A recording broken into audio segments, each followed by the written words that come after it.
Assalamu alaikum wa rahmatullahi wa barakatuh, and welcome to another edition of Hilaal Live. My name is Luqman Shadrack, all the way from the Cape Town studios.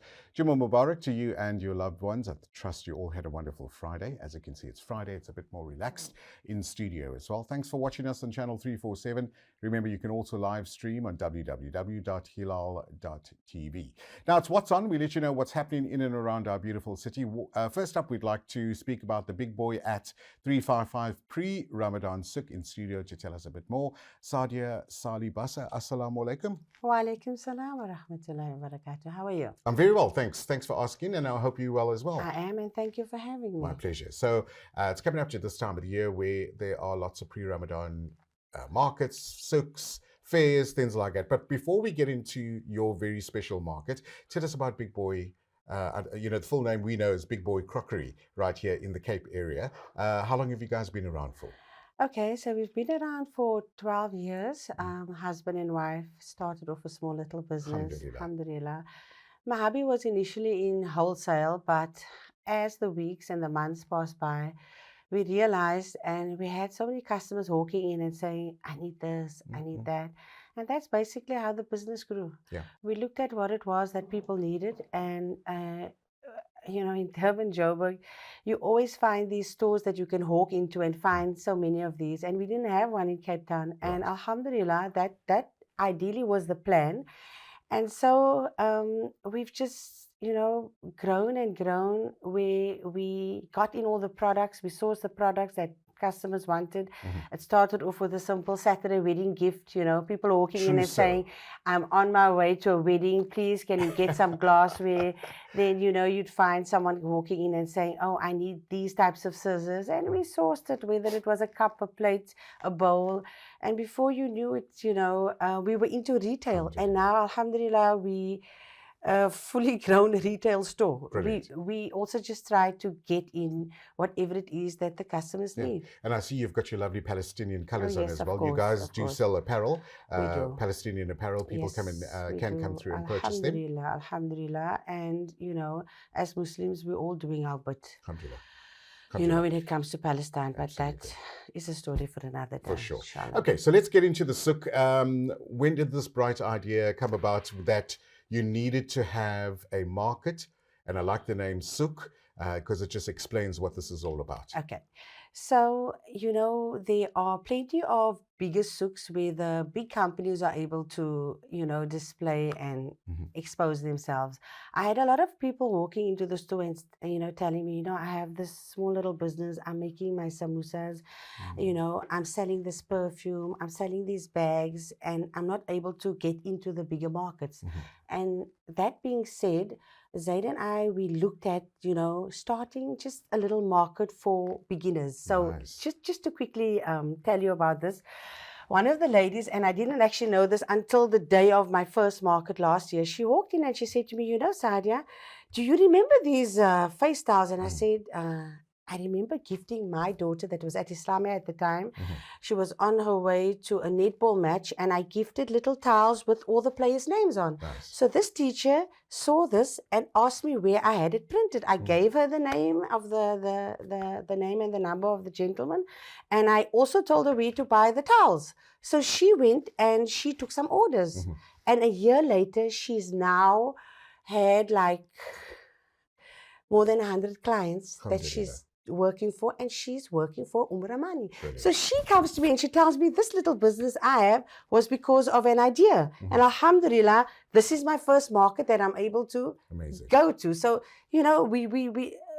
it's a lot about empowerment. Of course. Young children, I have quite a few this year. I have quite a few young kids that's doing food or strawberries and chocolates as a side hustle because they're not able to maybe do the bigger market. So alhamdulillah, that's where we're at the moment. I think that's amazing, because not only does it provide an income for a side hustle, for, as you say, for individuals, but at the same time, it brings communities together, because I can tell you now, when you go into a market, you most likely bump into someone that you hadn't seen in about 5 or 10 years ago. So it's a lovely social interaction space at the moment. What's the souk look like? Do you have a specific layout? For For example, do you have specific traders in one area, food in one area? Okay, so last year we didn't have any food upstairs. We were limited to savories that Okay. were fried and Okay. sold, and those were also ladies that were working from home and also expanded their businesses. Alhamdulillah, from last market to this market, they've grown. Nice. So downstairs we're planning to have quite a few food vendors, and I think within the next 2 weeks, we should have at least 12 food vendors. Wow, we're looking at some of the pics on the screen right Yes, now. yes, And yes. these are some of the vendors that Yes. come on display. So Yes. you've got art. I see that's quite nice. You've Yeah, got somebody yeah. that does art, and you've got somebody that does some sweetie stuffs, cupcakes, or absolute dangerous. And then, of course, we do a lot of abayas because, this is the time of the year where everyone is looking for the abayas. There we go. Rafika, our lovely Rafika. Abaya scarves, your tasbihs. Oh, those are my kids. Okay. So they're having their booty store. I have quite a few ladies doing jewelry, Islamic jewelry, scarves. Everyone needs scarves. Everyone needs abayas because it's a new Ramadan and everybody wants to be fresh. So we kind of like bring all of that in. A lot of gifting as well. Okay. Because Ramadan is the month of giving. We have quite a few vendors in that that are doing gifting items. Alhamdulillah. Alhamdulillah. Okay, so take us through the event itself. What time are you starting? What time are you hoping to end? Okay, so we start at 9 o'clock. We open the dua at 9 o'clock and we end at 4. So we have salah facilities, which is great. Our bathrooms are revamped. We have brand new toilets. We have beautiful wudu facilities. We have salah areas for men and for women. Okay. We are also we have a full backup during load shedding. So when we have load shedding, the inverters kick in, so the air cons will be running, and a lot of the vendors love the venue because it is clean and the changing rooms are beautiful. The toilets are always clean because you always find that's always something that you often don't see at markets. Somewhere you can try the item on, so that you've catered for that as well. Kid friendly? Yes, it is. It's kid friendly. There isn't much for the kids to do though. Right. There are lots of toy stores though. Okay. Yeah, and that kind of keeps the kids busy. Yeah. Okay, talk us through some of the vendors. What other products would you like to highlight? How many vendors are you looking at, plus minus? We're looking at 30 vendors upstairs. A lot of them are clothing because this is the time of the year where everyone is looking for the Eid clothes. So the pre-Ramadan souk is nice because a lot of women don't like to shop during Ramadan because Ramadan is a month of Allah and of your Quran and of, spending your time in Deen. But so the pre-Ramadan is actually good for those women, that come out, they buy their kids' clothes, they manage to get their scarves, their pins, perfume, bags. Nice. Bags is a big thing.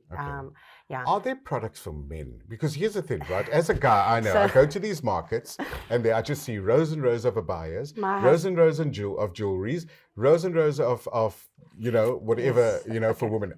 Is there stuff for men? There is one specific store. Okay. What does he do? My husband says exactly the same thing you do. He has these Oman kurtas. So nice. Alhamdulillah, most of the men that I know on Eid day wore those. So I'm sorry, guys. This is really for women. But they are like your kufias, your topis. But somebody's got to hold the bags anyway while women shop. So that's what I always say.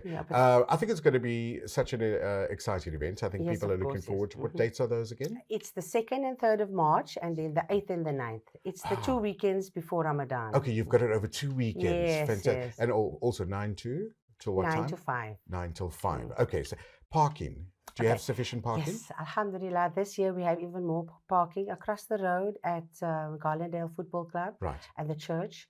They've opened up for us, so there's enough parking. It used to be the old Santos Football Club, right? Yes, it's now Garlandale Football Club. Okay. So yes, we've partnered up with them, and we might even have some food stalls over there, depending on the amount. So. Watch the space. We're on Instagram, Big Boy Crockery at 355. On the gram. Yes. Okay, nice. I like that. Do you still have space for anyone? Can people still get hold of you? There are a few available spots. Yes, there are. A few. What are the best methods to do that, to get hold of you? On Instagram, they can just direct message me, and then I'm available. If you go into our Big Boy account, my cell number is there. Okay. Drop me a message and I'll respond as soon as I can. Great. Thanks very much for coming into studio to chat to us about it. It creates such a lovely environment for our community. it's a safe environment as well. That's the one thing that people worry about when they shop in.